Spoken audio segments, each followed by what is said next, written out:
ಶಿಡ್ಲಘಟ್ಟ ನಗರದ ಕೋಟೆ ವೃತ್ತದಲ್ಲಿ ಪುನರ್ ನಿರ್ಮಾಣಗೊಂಡು ಜೀರ್ಣೋದ್ಧಾರ ಕಾರ್ಯಕ್ಕೆ ಸಿದ್ಧಗೊಳ್ಳುತ್ತಿರುವ ಶ್ರೀ ಸೋಮೇಶ್ವರ ಸ್ವಾಮಿ ದೇವಾಲಯಕ್ಕೆ ಕ್ಷೇತ್ರದ ಶಾಸನ ಬಿಎನ್ ರವಿಕುಮಾರ್ ಜೊತೆ ಭೇಟಿ ನೀಡಿ ಪೂಜೆ ಸಲ್ಲಿಸಿ ವೈಯಕ್ತಿಕವಾಗಿ ದೇಣಿಗೆ ನೀಡಿ ಮಾತನಾಡಿದರು.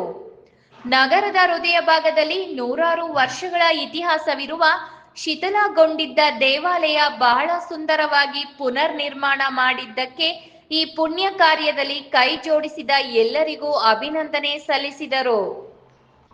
ಕಳೆದ 5-6 ತಿಂಗಳ ಹಿಂದೆ ಪುನರ್ ನಿರ್ಮಾಣಗೊಳ್ಳುತ್ತಿದ್ದ ದೇವಾಲಯವನ್ನು ವೀಕ್ಷಿಸಿದ್ದರೆ ಅಂದು ಶಾಸಕರು ನನಗೆ ಹೇಳಿದಂತೆ ಇಂದು ನನ್ನ ಕೈಯಲಾದ ನೆರವನ್ನು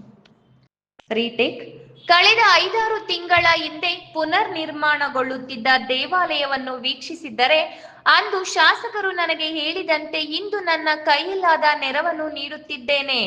ಎಲ್ಲರೂ ಒಳ್ಳೆಯ ಕೆಲಸದಲ್ಲಿ ಕೈ ಜೋಡಿಸಿ ಎಂದು ಮನವಿ ಮಾಡಿದರು. ಶಾಸಕ ಬಿಎನ್ ರವಿಕುಮಾರ್ ಮಾತನಾಡಿ, ಶಿಡ್ಲಘಟ್ಟ ನಗರ ನಿರ್ಮಾಣ ಹಲಸೂರಮ್ಮ ಶಿವೇನಗೌಡ ಅವರ ಕಾಲದಲ್ಲಿ ನಿರ್ಮಾಣವಾಗಿದ್ದ ಈ ದೇವಾಲಯವನ್ನು ಶಿಡ್ಲಘಟ್ಟ ನಗರದಲ್ಲಿ ಎಲ್ಲರೂ ಕೈ ಜೋಡಿಸಿ ಪುನರ್ ನಿರ್ಮಾಣದಂತೆ ಪುಣ್ಯದ ಕೆಲಸದಲ್ಲಿ ಭಾಗಿಯಾಗಿರುವುದು ಸಂತಸ ಎಂದರು. ಕೋಲಾರದಿಂದ ಇಲ್ಲಿಗೆ ಬಹಳ ದೂರ ಇದೆ. ಬಟ್ ಅಂದರೆ ನಮ್ಮ ಶಾಸಕರು ರವಿಯಣ್ಣ ಅವರು ಶಿಡ್ಲಘಟ್ಟ ಕರೆಕ್ಟಾಗಿ ನೋಡ್ಕೊಳ್ತಾ ಇದ್ದಾರೆ, ಜವಾಬ್ದಾರಿ ಅದೆಲ್ಲ ಕಳ್ಕೊಂಡು ಹೋಗ್ತಾರೆ ಅಂತ ನಂಬಿಕೆ ನಮಗೆ. ಅದಕ್ಕೆ ನಾನು ಬರೋದು ಬಹಳ ಕಡಿಮೆ, ಏನು ಮುಖ್ಯ ಕಾರ್ಯಕ್ರಮ ಇದೆ ಅದು ಮಾತ್ರ ಬನ್ನಿ ಅಂತ ಹೇಳ್ತಾರೆ.